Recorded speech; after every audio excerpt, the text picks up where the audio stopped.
ఇదేనయ్యా నువ్వు తీసుకునే స్థలం. ఏది ఇదే అండి? ఇదే. అరే బుజ్జి ఇట్రా. ఏంటన్నా? అరే బుజ్జి ఏంట్రా ఎలాంటి స్థలం తీసుకుంటానంటున్నావు? రోడ్ లేదు, కరెంట్ లేదు. 10 సంవత్సరాలైనా ఈ సైట్ డెవలప్మెంట్ అవ్వదు. ఈ సైట్ తీసుకుంటే లాస్. వద్దు, ఈ సైట్ తీసుకోమాకు నువ్వు. అదేంటన్నా అలా అంటావు? 30 ఏళ్ల క్రితం మీ నాన్న మా నాన్న కలిసి స్థలం కొనడానికి వెళ్తే 4 సెంట్ల స్థలం 30,000కి తీసుకున్నాడు. ఇవాళ అది 4 కోట్లు అయ్యింది.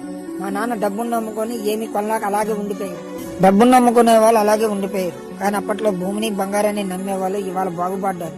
5 లక్షలు పెట్టి నాకు ఈ స్థలం కొనకపోతే ఫ్యూచర్ లో నేను పిల్లలకి ఏమి ఇవ్వలేని వాడిని అవుతానన్నా. సరేనా బుజ్జి, నేను చెప్పాల్సింది నేను చెప్పాను. ఆ తర్వాత నీ ఇష్టం.